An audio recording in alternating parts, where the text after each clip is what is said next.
ఎందుకంటే ఈ అందరూ క్రౌనింగ్ perform సెరమనీ well. అన్నారు కదా, ఆ వీడియో నేను చూశాను. అంటే ఎక్కడ కూడా ప్రియాంక ఆనంద్ చిలక ఫస్ట్ టైం ఇదంతా ఎక్స్పీరియన్స్ చేస్తుంది అనేది అస్సలు కనిపించలేదు. Yeah. ఇదైతే చాలా గ్రేట్ థింగ్. ఎందుకంటే మీ ముందే ఎన్నో సార్లు ఇదే ఫీల్డ్ లో నడిచిన వాళ్ళు, వేరే వేరే ప్లాట్ఫామ్స్ లో ఒకసారైనా అపియర్ చేసిన వాళ్ళు వచ్చుంటారు. కానీ మీరు ఫస్ట్ టైం అన్నది అసలు మీ ఫేస్ లో కానీ, క్రౌన్ తీసుకుంటున్నప్పుడు కానీ, ఆఫ్టర్ దట్ మీరు ఇచ్చిన ఆ పొజిషన్, ఆ పోజ్ ప్లస్ మీరు ఆ జనాల్ని అక్కడ చూస్తూ సంతోషపడే విధానం వరకు కూడా అన్ని ఒక ఎక్స్పీరియన్స్. ఆల్రెడీ 2-3 సార్లు క్రోన్ ఎత్తుకుంది అన్న ఫీల్ వచ్చింది మాకు. Yeah. ఎట్లా అంటే అంత కాన్ఫిడెంట్ గా, ఏమాత్రం పెద్ద పెద్ద యూనివర్స్ స్టేజ్ లో ఉన్న వాళ్ళే అసలు ఎట్లా ఏడి చేస్తారు అప్పటిదప్పుడు. Yeah. అది చూసి మిమ్మల్ని చూసి చాలా స్టబ్బాన్ గా, చాలా మెచ్యూర్డ్ గా బిహేవ్ చేసినారు. Yeah. ఎంత ప్రిపరేషన్ ఉంది దీనికి అసలు? ఆ డే గురించి చెప్పమంటే ఒకసారి ఏమైనా వెనక్కి వెళ్ళి గుర్తు చేసుకుంటే మీకేం గుర్తొస్తాయి? మార్నింగ్ టు ఆ క్రౌన్ తీసుకునేంత వరకు ఒక బెస్ట్ పార్ట్. సో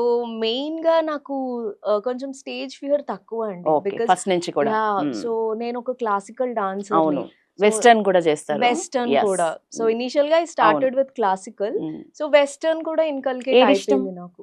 నాకు రెండు ఇష్టమేనండి.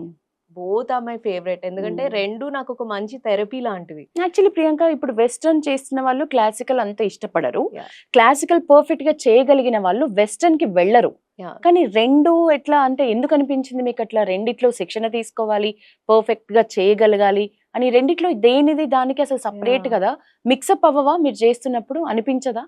నో అండి, యాక్చువల్లీ బికాస్ నేను రెండిటిని డిఫరెంట్ గా ఎప్పుడు చూడలేదు. All I looked at is dance అంతే. Be it any form, it is a dance, ఒక Great. కళ, ఇట్స్ అన్ ఆర్ట్. సో నాకు రెండు ఎప్పుడు I didn't differentiate at all. So okay. It was a great feeling on the stage కూడా. Age నుంచి డాన్స్ చేయటం అలవాటు? నేను మా మమ్మీ నాకు చెప్తూ ఉంటారన్నమాట, నువ్వు చిన్నప్పుడు ఒక 1-2 ఇయర్స్ ఉన్నప్పుడే ఎవరైనా ఇంటికి వచ్చినప్పుడు, అప్పుడు చిన్నప్పుడు హృదయాంజలి అని అవును. ఒకటి వచ్చేది, Okay. హార్లిక్స్ హృదయాంజలి. Okay. నువ్వు ఉదయ్ భానుని చూసి మైక్ పట్టుకున్నట్టు ఏదో ఒకటి పట్టుకొని వాళ్ళందరి దగ్గరికి వెళ్ళి నువ్వు మాట్లాడేదానివి. సో ఇవన్నీ నాకు గుర్తు చేస్తుంటే మీరు ఎక్కడో okay. యాంకరింగ్ రోల్ చేసినారు చిన్నప్పుడు. మై మామ్ అసలు అన్ని గుర్తు చేస్తూ ఉంటారు, నువ్వు Okay. చాలా అసలు హైపర్ యాక్టివ్ కిడ్వి చిన్నప్పటి నుంచి.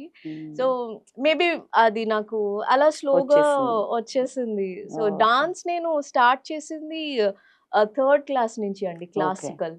సో దానికన్నా ముందు స్కూల్లో చిన్న స్టేజ్ ప్రోగ్రామ్స్ అవి ఇచ్చాను కానీ, బట్ ప్రాపర్ క్లాసికల్ అనేది I started from 3rd. But ఇంటర్కి వచ్చాక నేను కొంచెం దానికి పాజ్ తీసుకున్నా, కొంచెం ఎడ్యుకేషన్ మీద నాకు టైమింగ్స్ కొంచెం సెట్ అవ్వలేకుండే. బట్ నాకు కొంచెం మళ్ళీ ఇంట్రెస్ట్ వస్తుంది. So I'm planning Okay. మళ్ళీ I have to go back అన్నట్టు. ఓకే.